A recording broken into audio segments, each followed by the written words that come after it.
All right. Good afternoon from here in Oh, Chongqing. I'm James, and this is our latest interview in the Living with COVID-19 series. Today, our guest is Ben Brown. He has lived in Chongqing for many years, and he runs a successful craft beer chain in the city called Ben's Bar. So Ben also speaks the local dialect with a very authentic accent, and I've heard that myself. And he also enjoys a wide following on the Chinese media platform Douyin. So Ben, welcome to the program, and thanks for joining us. thank you very much. First of all, could you introduce yourself a little for our international audience? Yeah, so the first time I came over to Chongqing was in 1994. 1994, Chongqing was also quite a bit different from what it's like now. And then when I went, it was just a 3-month study tour. So I went back to the States, finished school, and then came back over and taught English for a few years and learned Chinese and lived in Chongqing in the late 90s. And then I ended up a couple of years later working at a real estate company in Shanghai as a lease negotiator for expatriates who were going over to live in the Shanghai area. And I kept meeting all these MBA guys and these engineers, and they all told me, go back to the States, get an MBA or an engineering degree, and then get hired by a company that will send you over. And so I went back to the States. So I finally came back over to China in 2012, worked at a privately owned Chinese auto parts manufacturer. And then from there, I went to a German consulting company where I helped a European motorcycle manufacturer design an assembly line for a Chinese manufacturer to use to assemble an engine for them. And then after that project ended, the consulting company asked me to move across China, and my wife and I just bought a house and had a kid here. So I said no. And they said, what will you do? And I said, well, I know 25 German engineers now, so I'll open a bar and I'll sell beer. And I think they'll pay my rent until we can find other customers. So that's what we did. And we've been doing that for the last almost 2.5 years now. Okay, great. Thank you very much. Okay, so at this point, we're going to ask a few questions about your experiences with the coronavirus. So now the coronavirus has maybe been around about 2 months, something like that, since it first began. But I want to ask, at which point did you realize that the coronavirus was a bit more of a serious issue? I think about the same time everybody else did, like the 23rd or the 24th of January. 4 doctors in a examining room looking at him. I think it was a head doctor and 3 residents that were in training. And I mentioned that about a week earlier, we had been at our bar and a couple had come in from Wuhan, and they had visited with us for a few minutes. And then the doctors automatically kind of freaked out, gave him a chest x-ray, gave him a whole bunch of tests, and figured out that what he had was obviously the flu and not the COVID-19. So we were allowed to leave. He actually had been getting medication all night, and then we gave him Tylenol about 5 in the morning. We got to the hospital about 9 in the morning, and by the time we left the hospital about 4 in the afternoon, he was fine. So apparently we had been giving him ibuprofen, I think, and then when we stopped giving him ibuprofen and started giving him Tylenol, or maybe it was cephalexin, I can't remember, but at any rate, we started giving him Tylenol, and that was apparently much more effective at reducing his fever. And so he was completely recovered a day later. But at that point, I think people were already starting to talk about either quarantining or people are starting to voluntarily do so. And my wife was very panicked, so we self-quarantined long before the quarantine began.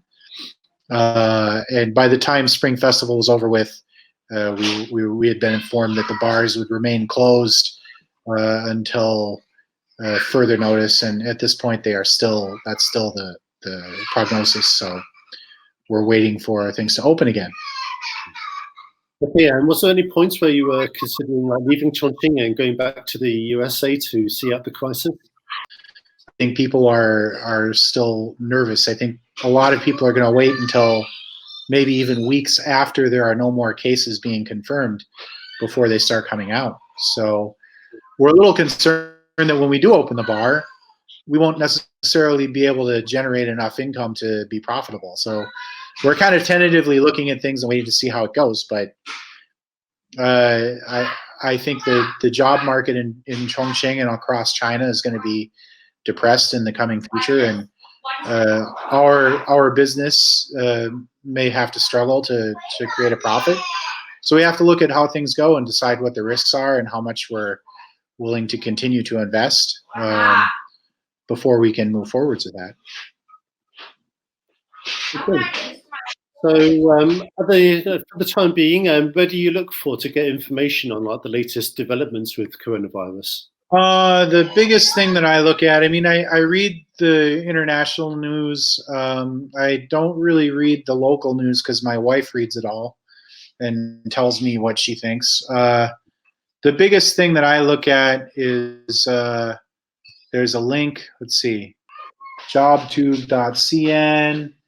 Yeah, the nice thing about it is you can scroll down and actually click on Chongqing and see all of the data. There's at this point, I'm going to assume that there's very little coronavirus running around Chongqing. If there was, we would have already seen drastic increases.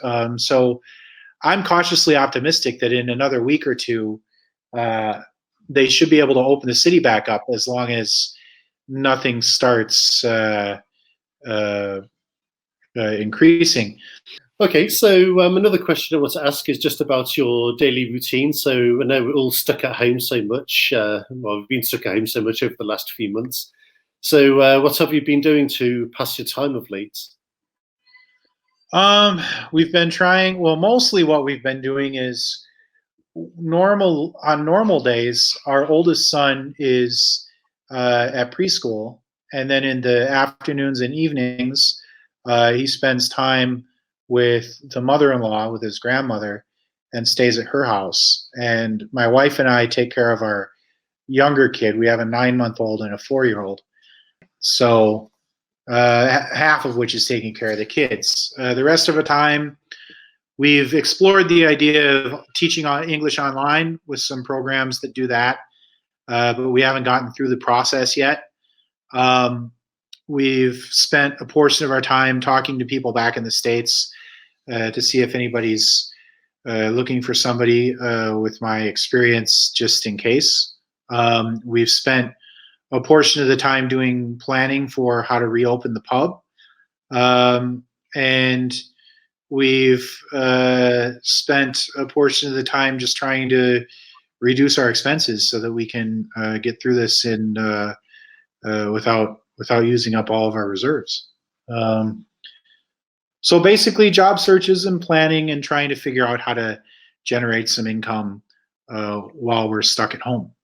And that's pretty much the whole thing. We're also going to try this evening doing a live broadcast on Douyin.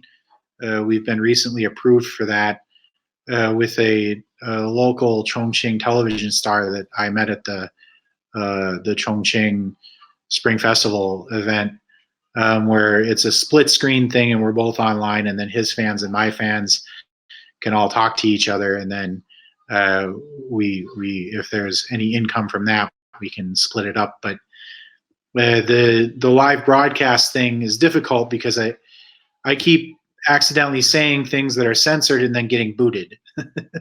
Interesting. I don't know what the things are that they're not allowed to say. So,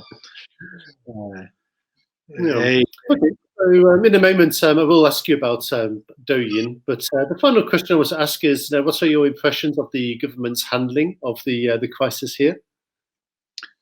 I think that obviously initially there was some mishandling, but any type of a crisis like this, initially there will be mishandling. I mean, if the same thing happened in the States, maybe initially the response would be slightly quicker, and it's possible that there would be slightly more informative broadcasting of the situation. But in the States, you can see what's happened, and I assume it's the same probably across Europe as well. You can't buy respirators right now.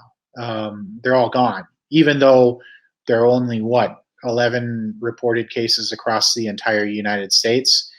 There's a bunch of stuff coming up on social media claiming that the government is covering things up and that people are dropping dead all over the country and nobody knows it somehow. There's all sorts of conspiracy theories and things like that. So I think that the handling of it in the States may have possibly had different starting points than some of the lack of response in China. Might be different, but I think the results would have been similar. What I am very impressed with is that after it became apparent in mid to late January that this was a serious problem, China's response was probably much more effective than any response would have been in the United States. In the United States, they don't really have the authority to just declare martial law and shut down cities. I can't imagine the National Guard and the CDC going into Texas and shutting down all of Dallas and then shutting down all of the borders around Texas and preventing anybody from going out. It's laughable, you know. But China has managed to shut down Wuhan and Hubei province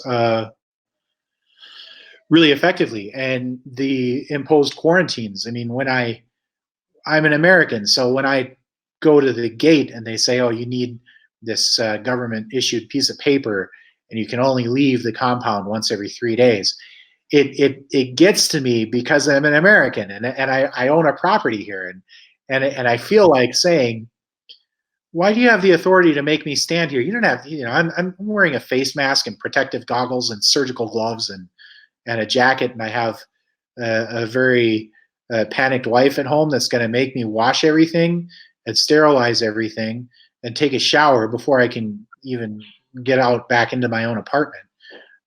So I'm not a risk factor, but it doesn't matter. They just across the board every 3 days, and you got to have everything that we ask you to have. And I went to the grocery store at McC yesterday to pick up some supplies, and I got my temperature taken 3 times before I got into the store, and 2 times before I got out of my compound. And I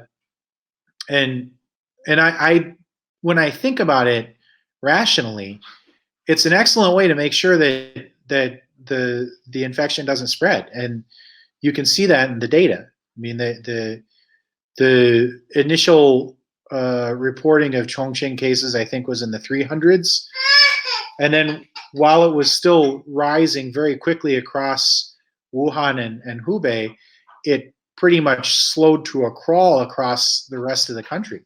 So the handling of it since maybe the 25th or 26th of January until now has been, I think, very impressive. It's probably been very harmful to the overall economy for the entire country. To be honest, right at the beginning of this whole thing, so it's affecting the economy, but at the same time, if by mid-March there are no longer any cases across the country, aside from Hubei and Wuhan, and even there the cases are slowing, that probably will have a positive impact on global opinions of how China is able to handle these things. Sure. Okay, that's good. So at this stage, I'd just like to offer my thanks to Ben again for sharing his experiences with us and answering the questions so well. But before we go, could I ask, how can people follow you on social media if they'd like to see more of you? Probably the easiest 2 ways are to look for me on either Weibo or Douyin. The Douyin ID is Eva, EVA _Brown, BROWN. That's my wife's English name. And in Chinese, it's the same as Weibo. It's Niangjiu the Benshan-sang, which means Mr. Stupid, the master brewer. Okay then, so I hope you stay safe during the outbreak. So that's going to be the end of our interview today. So again, many thanks to Ben for joining us today. And thanks to our global audience for tuning in. And we will see you again soon. Okay, thanks very much. Okay, thank you. Bye-bye. Take care. You too.